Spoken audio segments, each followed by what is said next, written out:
যুক্তরাষ্ট্র ও এর পশ্চিমা মিত্রদের চোখ ফাঁকি দিয়ে রাশিয়া ও ইরানের সামরিক ও অর্থনৈতিক সম্পর্কের সবচেয়ে নিরাপদ লাইফলাইন হয়ে উঠেছে কাস্পিয়ান সাগর।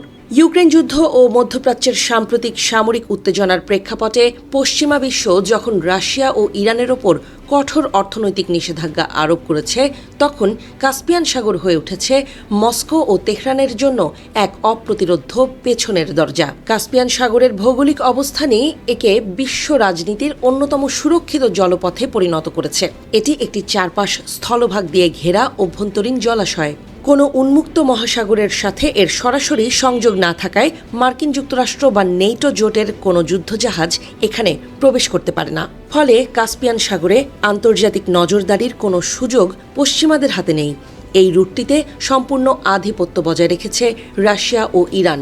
ফলে শতভাগ গোপনীয়তা ও নিরাপত্তার সাথে এই জলপথ দিয়ে পণ্য আনা নেয়া করছে দেশ দুটি। সামরিক দিক থেকে এই জলপথের গুরুত্ব অপরিসীম। ইউক্রেন যুদ্ধ শুরু হওয়ার পর থেকেই রাশিয়া তাদের সামরিক রসদ জোগাতে ইরানের ওপর ব্যাপকভাবে নির্ভরশীল হয়ে পড়ছে। কাস্পিয়ান সাগরের মাধ্যমে ইরান থেকে হাজার হাজার শাহেদ আত্মঘাতী ড্রোন, রকেট, আর্টিলারি শেল এবং গোলাবারুদ রাশিয়ার আস্ট্রাখান ও মাখাচকালা বন্দরে পাঠানো হয়। এই জলপথে পরিবাহিত কার্গো আটকানোর মতো কোনো তৃতীয় পক্ষ নেই। অন্যদিকে মধ্যপ্রাচ্যে যুক্তরাষ্ট্রের সাথে সামরিক সংঘাতের মুখে পড়া ইরানও তাদের প্রয়োজনীয় শস্য, স্টিল, কাঁচামাল এবং উন্নত সামরিক প্রযুক্তি ও বিমান প্রতিরক্ষা সরঞ্জাম কাস্পিয়ান রুটেই রাশিয়া থেকে আমদানি করছে। এছাড়া কাস্পিয়ান সাগর আন্তর্জাতিক উত্তর দক্ষিণ পরিবহন করিডোরের মূল প্রাণকেন্দ্র।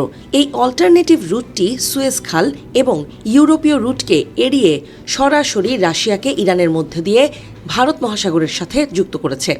পশ্চিমা বিশ্ব রাশিয়া ও ইরানকে বিশ্ব বাণিজ্য ব্যবস্থা থেকে বিচ্ছিন্ন করার যে পরিকল্পনা করেছিল, এই কাস্পিয়ান রুট তাকে অনেকটাই অকার্যকর করে দিয়েছে। বিশেষজ্ঞরা বলছেন, বিশ্বজুড়ে পশ্চিমা শক্তির যে আকাশ ও নৌ নজরদারি রয়েছে, কাস্পিয়ান সাগরের ক্ষেত্রে তা পুরোপুরি অন্ধ। আকাশপথে হামলা বা সাধারণ সমুদ্রে জাহাজ জব্দের যে ঝুঁকি থাকে, কাস্পিয়ান সাগরে তার কোনো অস্তিত্ব নেই। তাই মস্কো ও তেহরান উভয় পক্ষের জন্যই এই রুট কোনো সাধারণ বাণিজ্যিক পথ নয়। এই জলপথ আন্তর্জাতিক বিচ্ছিন্নতা এড়িয়ে রাশিয়া ও ইরানের সামরিক শক্তি ও অর্থনীতি টিকিয়ে রাখার সবচেয়ে শক্তিশালী হাতিয়ার হয়ে উঠেছে।